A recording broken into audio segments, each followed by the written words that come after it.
El macroscopio es un instrumento que permite ver de cerca algo grande, y esa será nuestra intención. Acercarnos desde las pequeñas historias personales y sus recorridos al sistema científico nacional. ¿Quiénes lo conforman? ¿Cómo llegaron allí? ¿Desde dónde partieron? ¿Qué obstáculos tuvieron que sortear? Son solo algunas de las preguntas que estaremos contestando en nuestro programa.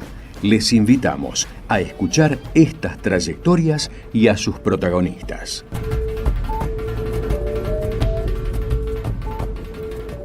Buenas tardes, estamos aquí en Macroscopio como todos los lunes. Hoy vamos a hablar con la doctora Valentina Salvi. Valentina es doctora en Ciencias Sociales, magíster en Comunicación y Cultura, licenciada en Sociología. Se desempeña en el Centro de Investigaciones Sociales de CONICET, en el Instituto de Economía y Sociedad y en la Universidad Nacional del 3 de Febrero. Su tema de investigación es Memorias, Pasado Reciente y Ascenso de las Derechas en Argentina. ¿Cómo estás, Valentina? Gracias por responder a nuestro llamado. ¿Qué tal? Bueno, muchas gracias por la invitación, es un gusto. Contame, Valentina, ¿cómo es que elegís tu carrera de sociología y después tu formación posterior? ¿Cómo se generó eso? ¿Fue en tu niñez, en tu adolescencia? Bueno, digamos, mi interés por la sociología tiene que ver con, más bien cuestiones familiares, ¿no? Me parece que a veces en la selección de nuestras carreras influyen distintos factores, pero bueno, en mi caso, sin duda fue la cuestión familiar, una familia que siempre se interesó por temas de política y de sociedad, donde se conversaba mucho de política y de lo que estaba pasando en la mesa. Y bueno, quizás algunas personas lo canalizan más por una militancia más activa o por otro tipo de participaciones, y para mí, bueno, la formación en sociología fue una manera de volcar, digamos, ese interés por la vida social, por la vida política, y que bueno, finalmente se materializó en la posibilidad de, porque digamos, elegir como carrera sociología y después seguir estudiando en ciencias sociales a veces es un camino un poquito difícil, porque no hay quizás condiciones, sobre todo cuando estudiaba yo, que era la década del 90, no había muchas condiciones para imaginarse a uno trabajando en ciencias sociales, ¿no? Era difícil el campo laboral, y bueno, entonces estaba toda la cuestión de si tenía sentido finalmente estudiar algo así, además de las dificultades de explicar a veces qué es la sociología, ¿no? Pero bueno, finalmente, por diferentes factores, se concretó la posibilidad de dedicación en el trabajo también, ¿no? Sí. Que es, bueno, hacer investigación social. Bien. ¿Y había ya profesionales en tu familia o sos la primera generación? No, soy primera generación. Mi familia, mi mamá y mi papá eran hijos de inmigrantes, vivieron en La Boca hasta casi los 30 años, luego finalmente con un crédito lograron salir de los conventillos de La Boca. Y mi papá tenía primaria completa y había trabajado desde muy chiquito, desde los 8 años.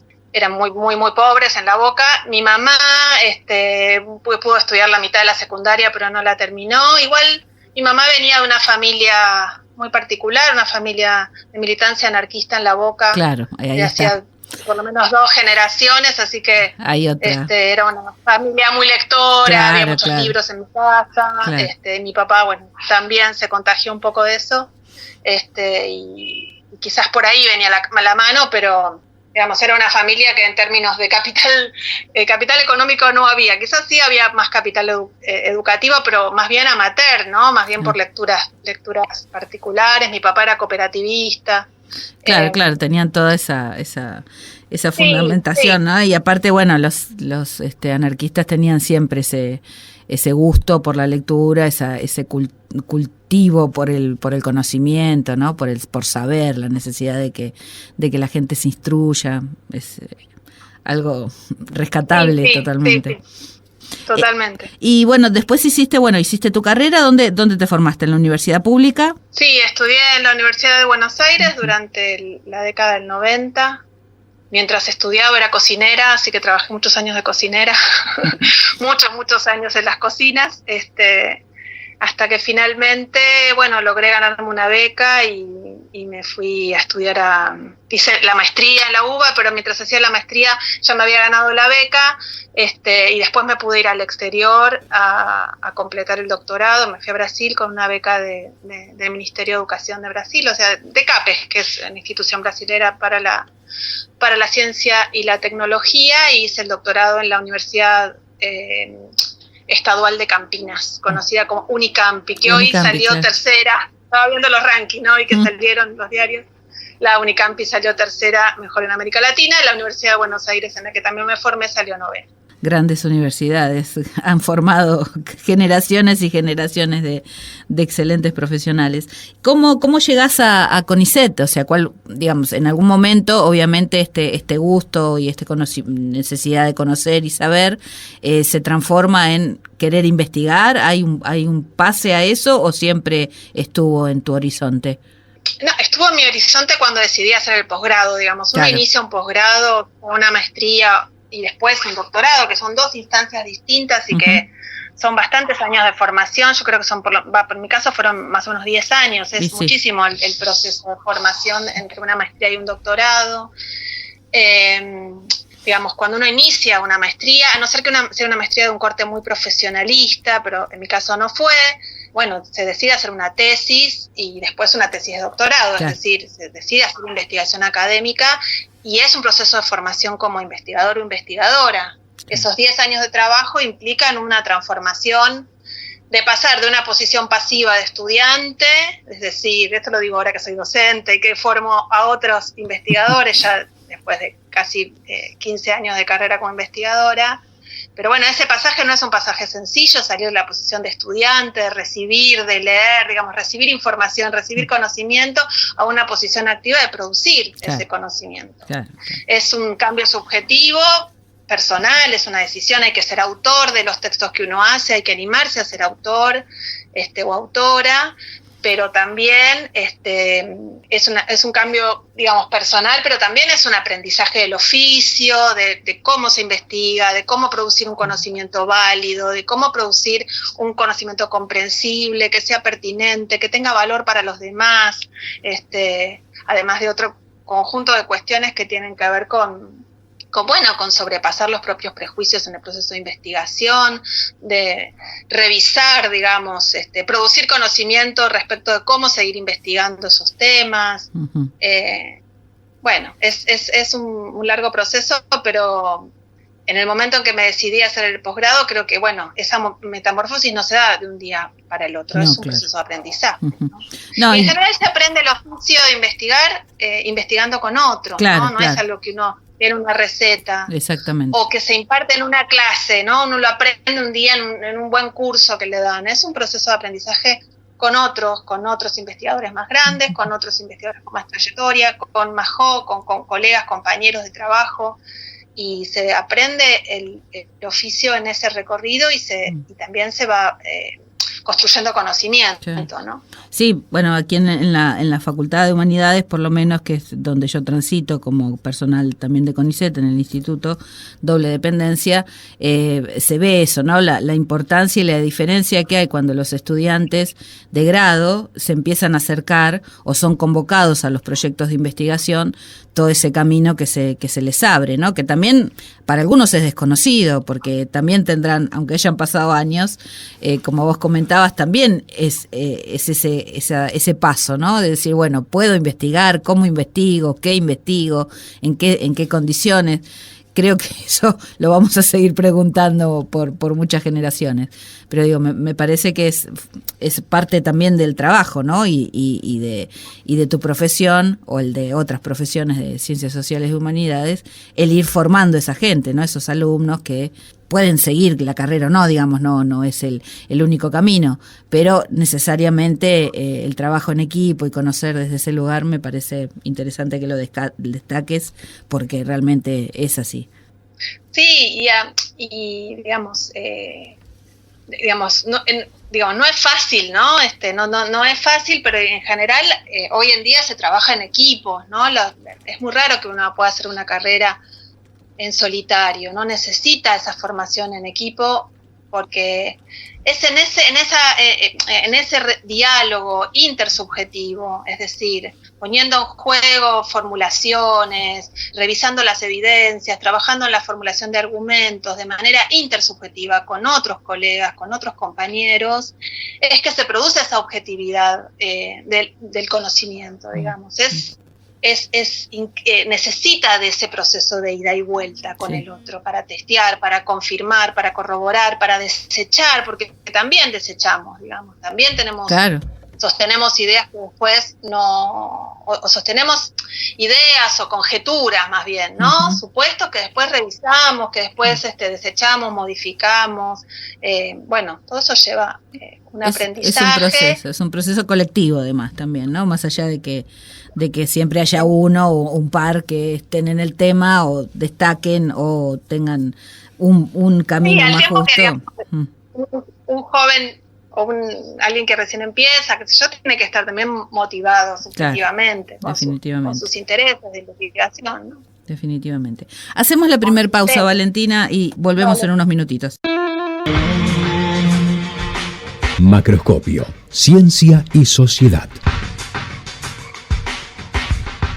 Continuamos conversando con la doctora Valentina Salvi. Bueno, en principio nos estaba contando cómo fueron sus primeros pasos en este camino de la investigación. Digamos, tus tesis o tus trabajos vienen siendo sobre el mismo tema, fuiste profundizando, cambiaste, porque a veces pasa eso también, ¿no? Que en los inicios las investigaciones se abren y uno, va por otros lados. Mis intereses... En un primer momento, sobre todo durante la carrera, cuando era estudiante de grado, estaban muy de la mano de la teoría sociológica, digamos, de poder pensar los grandes conceptos con los que estudiamos en sociología. Me interesaba mucho lo que se llama la escuela alemana, ¿no? Max Weber, Georg Simmel. Daba clases de eso como ayudante y después esas mismas lecturas y otras me fueron llevando a un interés muy particular, aunque parezca raro que sea desde la mano de la teoría social, fue como comenzar a pensar algunos procesos que se habían dado en Argentina y que tenían que ver básicamente con la dictadura militar y con el terrorismo de Estado, con la desaparición de personas.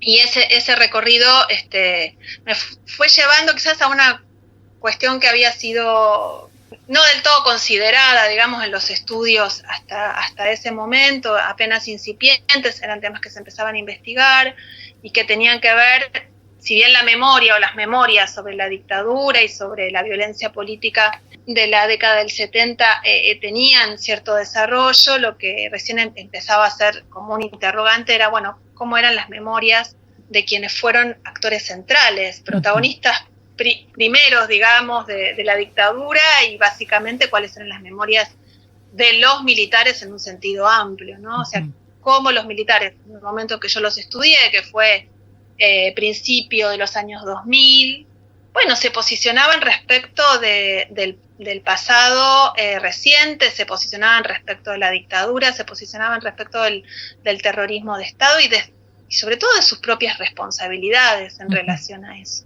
Entonces, ese era un tema que no había sido muy trabajado y que abría, digamos, un universo nuevo de interrogaciones, ¿no? Y también la dificultad de cómo investigar eso, es decir, cómo llevar adelante esas preguntas, cómo se investiga. Eso sí, en realidad lo que yo quería era justamente entender, si bien mi interés era un interés en algún punto más difícil de abordar, que algunos colegas fueron abordando a lo largo de estos años, era, cómo había sido su compromiso, cómo se había producido el compromiso de las Fuerzas Armadas, la decisión política, pero sobre todo la decisión personal, subjetiva, moral, de intervención directa en el terrorismo de Estado. Era una pregunta quizás estaba de fondo, pero que investigarla no era tan sencillo. El ingreso por las memorias, es decir, por el modo en que evocaban ese pasado, por el modo en que ellos actualizaban, digamos, evocaban, recordaban, pero también actualizaban los argumentos, las motivaciones, las justificaciones que habían implicado el compromiso y la acción, ¿no? De los miembros de las Fuerzas Armadas. En ese cuadro, mayormente, en esa época, cuadros quizás bajos y medios de las Fuerzas Armadas, sobre todo del ejército.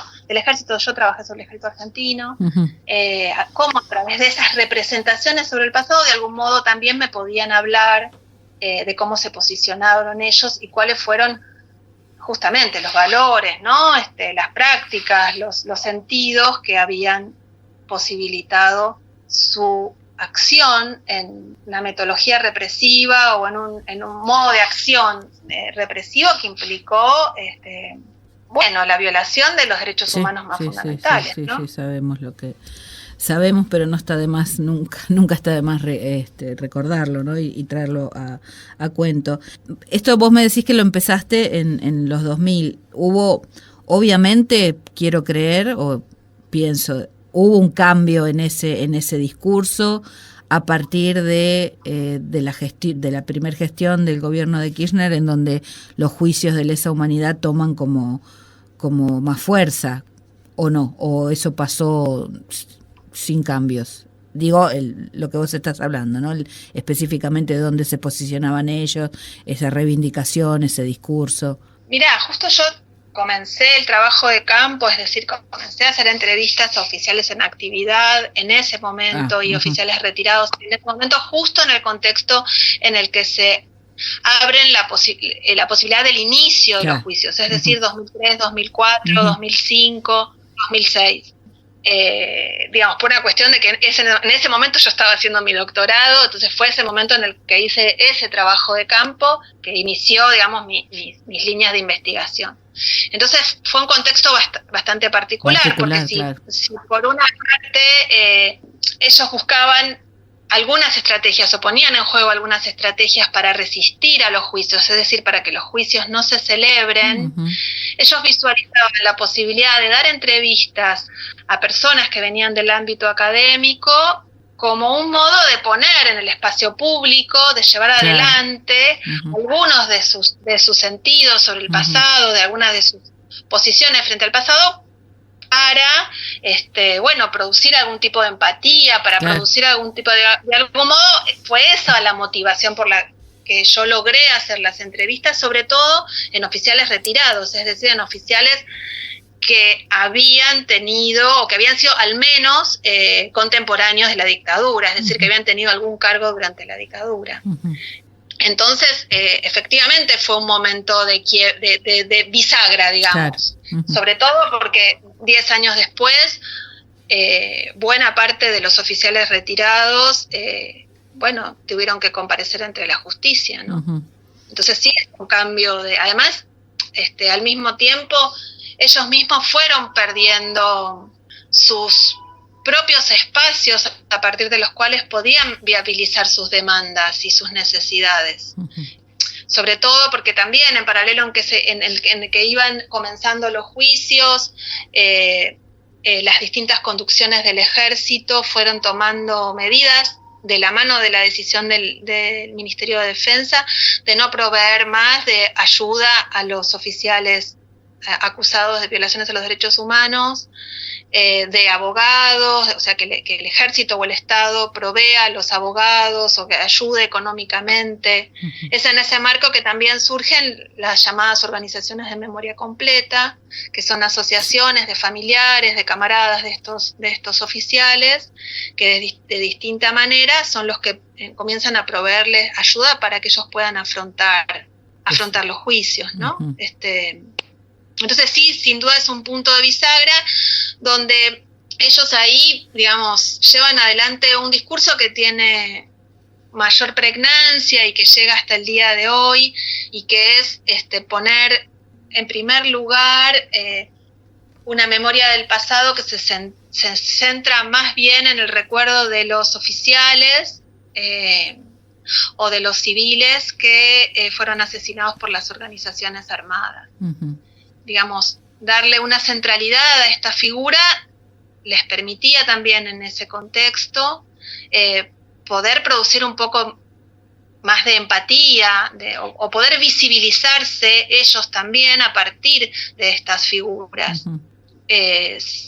digamos, acá me resulta como importante para explicar un poco esto, hacer una comparación con la década del 80. Sí. Cuando también hay un avance de los juicios, primero, digamos, pensemos, hay un proceso que es la investigación de la CONADEP, después el juicio a las juntas, pero hasta la ley de obediencia debida y punto final también hay en paralelo otros juicios penales, la causa ESMA Comienza, la causa Camps, la de las brigadas, digamos, hay en paralelo distintos juicios que se van llevando adelante, y es en ese contexto entre 1984, comienzos de 1984, y en paralelo al avance de estos juicios, que fue un periodo corto, pero implicaron condenas, ¿no? Condenas a los militares. Existían también otras organizaciones como Familiares y Amigos Muertos por la Subversión, FAMUS, que también tenía un discurso público asociado a las víctimas de la subversión o a las víctimas de la guerrilla, ¿no? Pero a diferencia de lo que son las organizaciones de memoria completa, la posición de FAMUS, o el discurso de FAMUS, o la narrativa de FAMUS, era de poner en primer lugar a los muertos, pero siempre a estos muertos se los recordaba en términos de mártires que habían muerto en defensa de la patria, ¿no? Entonces hay una idea de mártir muy vinculada a lo que sería toda el etos militar, ¿no? La idea de no la figura de una víctima traumatizada, como es la más común de la narrativa humanitaria, ¿no? Entonces, digamos, el discurso de FAMUS más bien buscaba, a través del recuerdo de las víctimas, conmemorar, recordar o reivindicar a los héroes que habían luchado contra la subversión. Es eso lo que en la década de los 2000 se desdibuja, digamos. Lo que aparece aparece en primer plano el recuerdo de los muertos por la guerrilla, de las víctimas de la guerrilla, como una forma también de salir al espacio público con un discurso que sea con el que se pueda generar algún tipo de empatía, que pueda ser visible, que pueda circular, y no hay una reivindicación tan directa a los héroes, ¿no? A los héroes, a los mártires de la lucha contra la subversión. Entonces ahí hay un cambio, pero al mismo tiempo sigue siendo una cuestión central de la narrativa de los militares, la guerra, la noción de guerra. Claro, sí. Ellos estaban convencidos que habían combatido a la subversión en una guerra, y que, por supuesto, no desconsideraban la noción de terrorismo de Estado, que la noción de terrorismo de Estado no estaba dando cuenta de lo que fue para ellos, ¿no? Una guerra entre dos bandos. Hacemos otra pausa y volvemos en un minutito. Macroscopio. Investigar. ¿Para qué?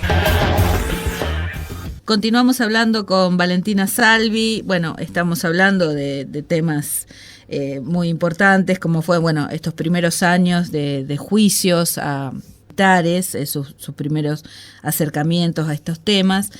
Decías recién cosas muy interesantes, muy importantes, y a mí me sonaba, ¿no?, de cómo reivindican estos militares que vos comentabas, en su momento reivindicaban a estas víctimas, a estos mártires por la patria que habían luchado en contra del terrorismo.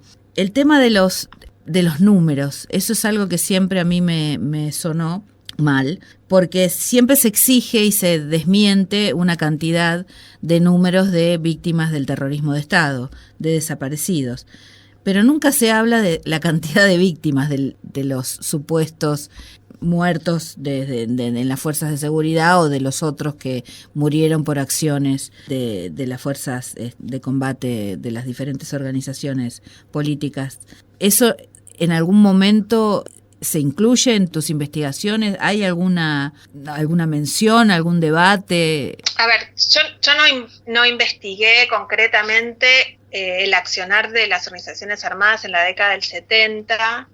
Yo lo que investigué es cómo ellos recuerdan esa época y cómo la simbolizan, ¿no? Cómo la conmemoran. Sin duda, bueno, digamos, hay una característica de las memorias sociales, y me parece que es importante que ponerlo sobre la mesa, es que todas las memorias sociales son selectivas. Uh-huh. Digamos, no hay ninguna memoria, y esto es casi como un consenso establecido en el campo de estudios sobre memoria, una memoria que pueda dar cuenta de todo, ¿no? Como si fuera una suerte de memoria ecuánime y que pueda explicar todo, ¿no? Las memorias son selectivas, es decir, la memoria no lucha contra el olvido, sino lo que hay es una lucha entre memorias. Hay distintos actores que en el espacio público traen su modo de recordar el pasado y disputan sentidos en relación a eso. Eso no excluye del lugar o la responsabilidad que tiene el Estado y la justicia respecto de dar cuenta de fenómenos que en muchos casos han tenido una gravedad extrema, ¿no? Sí. Pero respecto de lo que vos me decías de los números también son un territorio, digamos, son un territorio de disputa entre las memorias, pero también hay serias dificultades de poder llegar a un número, como si en todo caso, si podríamos llegar precisamente a ese número, los conflictos de memoria se resolverían. Claro, ¿no? Sí, o fueran, exactamente, si fueran más o menos sería menos grave. El Estado y la justicia tienen la obligación de hacerlo, y al mismo tiempo uno dice el Estado o la justicia tiene la obligación de hacerlo, pero también es importante decir que el Estado no es un actor que va solo, digamos, hacia la búsqueda de eso, sino que, bueno, el Estado también es reflejo de las luchas sociales, de los conflictos sociales. El Estado se acercó o se alejó de la búsqueda respecto de la verdad, sobre todo sobre los desaparecidos, en función de la circulación pública y el afianzamiento de determinadas demandas. Uh-huh. Y de algún modo el Estado va a responder o pudo ir respondiendo en función de determinadas demandas, demandas colectivas, determinadas sociales, uh-huh. ¿no?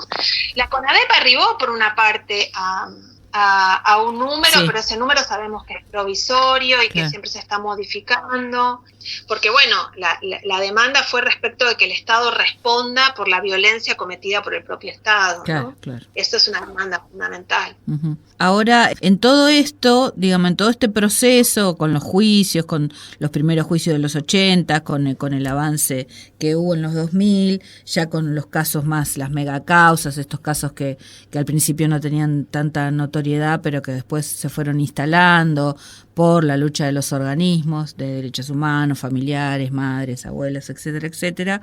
Había como un gran momento social, por decirlo así, de recordar, de memorizar, de poner en agenda todo este proceso de memoria, verdad, justicia, que terminó siendo esa consigna, ¿no? La de memoria, verdad, justicia. Y hubo como, no voy a decir un monólogo, pero hubo como un discurso o un cruce de discursos imperantes hasta hace poco tiempo. Digamos, en el 2015, cuando cambia la gestión, ahí hay un contradiscurso muy concreto con respecto a todo lo que implicó el proceso de justicia y derechos humanos, y ahí la pregunta, vos os pensabas, digamos, cuando estabas en estas investigaciones, que 20 años después de estos primeros juicios se pondrían en duda tantas cosas como pasa hoy? No, la verdad que no, dicho sinceramente no, pero, digamos, me parece que, bueno, los procesos sociales van produciendo, digamos, determinado sentido, instalando determinadas figuras, sobre todo en términos de memoria social. Digamos, no es lo mismo, digamos, si bien van juntas, digamos, memoria y justicia incluso pueden estar en tensión. Sí, a veces... aquellos que supone son disputas en el ámbito de la memoria, la justicia tiene aquí un rol fundamental, digamos, ¿no? Entonces, en los últimos 20 años hubo más de 350 sentencias, muchas de ellas son sentencias firmes por la Corte Suprema, digamos, hay investigaciones absolutamente probadas, bueno, que resulta muy difícil en este momento de desconsiderar, desmentir o negar. Claro. Pero... bueno, efectivamente en la Argentina funcionaron más de 350 centros clandestinos de detención, hubo más de 1000 militares condenados y otros tantos que no llegaron a juicio porque ya eran personas muy grandes, fallecieron en el proceso o incluso fallecieron antes. Entonces, bueno, digamos, la contundencia de esas sentencias es un punto de inflexión, y al mismo tiempo, durante lo que fue la sentencia del 2-1 de la Corte Suprema en 2017, también eso dejó ver cierto consenso compartido, construido en ese contexto también por distintos actores, la dirigencia política en su conjunto, los organismos de derechos humanos, las organizaciones intermedias, las universidades, los sindicatos, y después finalmente una marcha muy masiva en distintas ciudades de la Argentina, que, bueno, parecería que hasta ese momento hubo un punto de no retorno respecto de la posibilidad de que esas condenas se condonen o se perdonen o se generen algún tipo de mecanismo para reducción de pena también. Esa es la foto que tenemos hasta ese momento. Bueno, ahora se abren nuevos interrogantes respecto, del avance o de la mayor visibilización y mayor credibilidad que tienen las demandas puestas por lo que llamamos las organizaciones de memoria completa, ¿no? Uh-huh. Al tiempo que también hay que reconocer que esos muertos, necesitan tener un lugar en la historia, digamos. Es necesario poder construir sentidos respecto de eso y de qué fue lo que pasó. Otra cosa es que nuevamente esos muertos vuelvan a ser, el mascarón de proa de finalmente otro tipo de reivindicaciones que tengan que ver con volver a generar o impunidad para los responsables del terrorismo de Estado o algún tipo de discurso que minimice, relativice las violaciones a los derechos humanos durante la dictadura. Claro, que los hubo y vuelven a tener auge desde hace unos años, ¿no? Yo lo que veo es que, así como espectadora, digamos, y como audiencia de relatos de los medios y de redes, hay como una exacerbación, ¿no? Pero bien como lo notás vos, no solo sobre este tema de derechos humanos, sino que también esa misma gente o esos mismos actores o si querés desde los partidos políticos, también hay como un retroceso en otros derechos conquistados, ¿no? O sea, como que se pone también en duda otras cuestiones que fueron también dándose en la sociedad, como, el tema de los derechos por el aborto legal o las diversidades sexuales. Digo, como que hay todo un cuestionamiento de los últimos derechos conquistados. Eso por ahí es lo que me... Bueno, la agenda de las derechas trae todas estas cuestiones, claro, ¿no? Y de las derechas más extremas, aún más, y tienen un discurso que logra articular, ¿no? Logra articular un cuestionamiento a la memoria de los desaparecidos, a la memoria del terrorismo de Estado, con un discurso antifeminista o antiderechos en respecto del aborto, con retrocesos, digamos en otro conjunto de derechos adquiridos, y logran hacer, digamos, cierta articulación, ¿no? Entre esta batería y al mismo tiempo son expresión de sectores que no son minoritarios, que tienen presencia en la vida social y que resisten, ¿no? a estos procesos, y que encuentran ahora canales de visibilización, y también a veces de la mano de discursos bastante intolerantes, insultantes, no agraviantes, sí. que eso también produce cierta alarma, ¿no? En distintos espacios. Por ahora es en las redes sociales, ¿no? También. Pero también hubo un intento de asesinato de la vicepresidenta, digamos. Parece que ese es un hecho que parece muy anecdótico, muy desconsiderado, claro, pero estuvo eso, y es preocupante, ¿no? Es preocupante, completamente. Hacemos la última pausa, Valentina, y retornamos ya para el final. Macroscopio, lunes de 18 a 19, Conduce Sandra Nicosia. Seguimos hablando con Valentina Salvi, ya ahora, bueno, en el último bloque, todo lo que estabas diciendo, ¿no? Es exactamente cómo todos estos discursos, estas cuestiones se van instalando, se meten en los intersticios de la sociedad, digamos, ya sea por redes, por medios, y hay como una profundización, ¿no? En esto de antiderechos, de empezar a naturalizar ciertas prácticas de intervención. Esto que vos señalás, ¿no? O sea, cómo se naturalizan ciertos hechos. Comentaste el intento de asesinato a la vicepresidenta, que realmente fue algo totalmente anecdótico, si se quiere, en su tratamiento, por supuesto, no en el hecho en sí, y otras cuestiones, no tan graves, las intervenciones agresivas, violentas, la agresión física o las discusiones en ese tenor, digamos, como que todo eso ha sido generado o viene creciendo. Parece que también los medios, como en algún punto lo bombean, lo instalan, lo fomentan. Todo esto nos conduce quizás a un lugar muy peligroso, no solo a nivel de elecciones políticas, sino de coexistencia entre pares, ¿no? Sí, digamos, me parece que quizás la dificultad sea que algunas personas no se sienten nativos en esos entornos, por ejemplo en las redes, ¿no? En el sentido de poder convivir con un nivel de afirmación de las propias identidades políticas, ¿no? O ideológicas, a través de un discurso, digamos, muy insultante o agraviante respecto de esas otras identidades en juegos en el espacio público, ¿no? Entonces, aquello que quizás a mí me hace pregunta, ¿no resulta violento para los actores, digamos, o para los quienes circulan en esos espacios, para otros, digamos, que manejan otros niveles de violencia, digamos, violencia verbal, resultan sorprendentes, ¿no? Sí, y al mismo tiempo parecería que algunos entornos de las redes sociales están fuertemente atravesados por esos lenguajes, sí, ¿no? Totalmente. Y parecería que no habría otra forma de intervenir en esos espacios, sobre todo en esa lógica de los comentarios rápidamente mientras pasa un streaming, ¿no? Que se leen mientras uno está viendo un streaming al costado y que son insultantes. Bueno, eso es una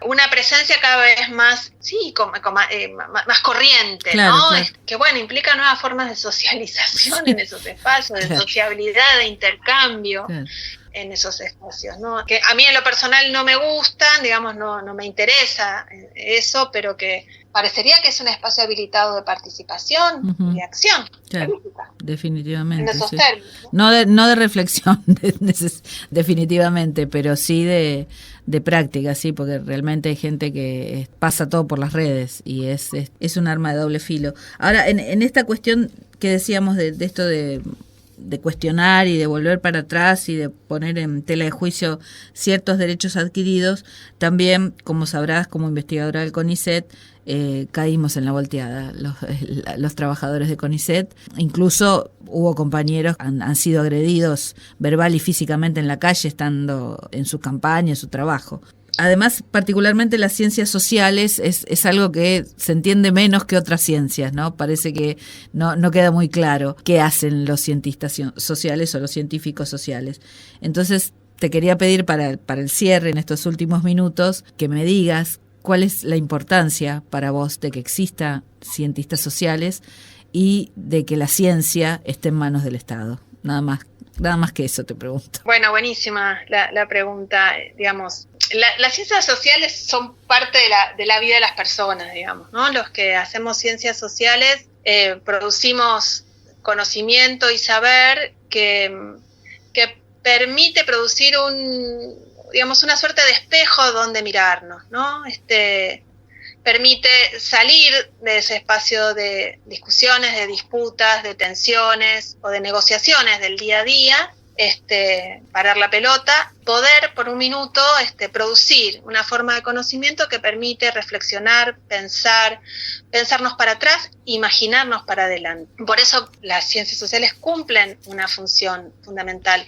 La otra vez pensaba una cosa muy sencilla cuando fue ataque o decisión de propuesta de desconsiderar CONICET y de desconsiderar el conocimiento que produce el instituto, ¿no? el consejo, ¿no?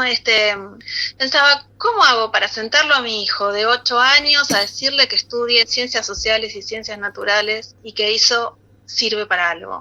Cuando buena parte del contenido que él tiene que estudiar en su escuela primaria es cosas que tienen que ver con la ciencia.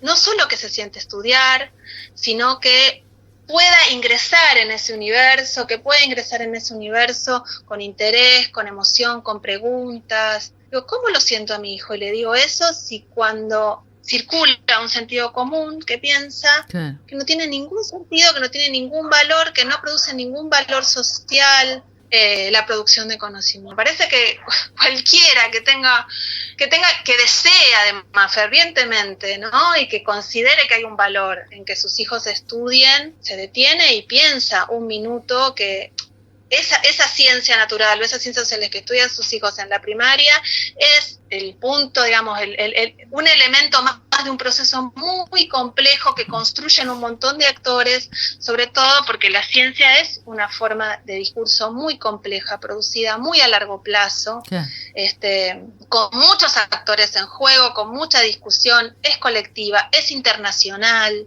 porque no hay ciencia, digamos, no es solo la ciencia que producimos en la Argentina, sino que es internacional, y seguramente van a querer que estudie, seguramente quieren que vaya a dar ese examen y que le vaya bien y que haya aprendido. Eso van a querer, ¿no? Los padres y las madres respecto de sus hijos. Para que eso pase, bueno, hay un montón de líneas que articulan justamente con la producción de la ciencia. Y bueno, es una cuestión fundamental. Bien, totalmente. Son generaciones de gente apostando y estudiando y formándose para crear todas esos conocimientos y esos resultados que eventualmente se plasman en esos manuales que estudian los chicos, pero para eso se necesitan trabajadores que hagan ciencia, ¿no? Los padres luchamos para que nuestros hijos salgan de las pantallas. Yo creo que eso es transversal. Además, también. Es transversal. No pasa solamente en las familias donde hay científicos, pasa en todas las familias. En todas las familias tratan de que los chicos salgan de las pantallas.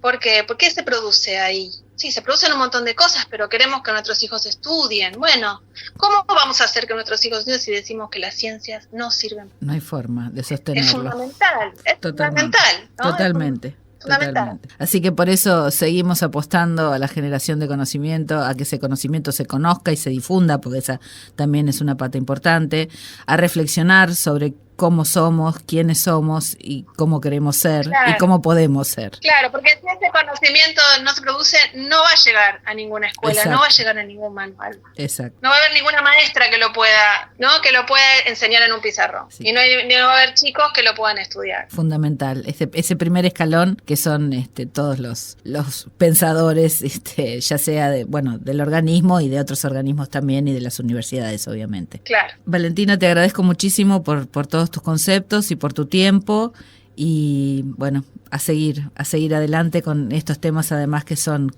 cruciales para nuestra sociedad. Dale, bueno, muchísimas gracias a ustedes y a la universidad por la invitación. Gracias, estamos en contacto.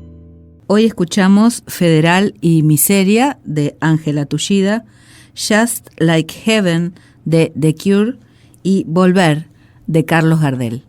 Los saluda Sandra Nicosia. Operación técnica Beco Blanco.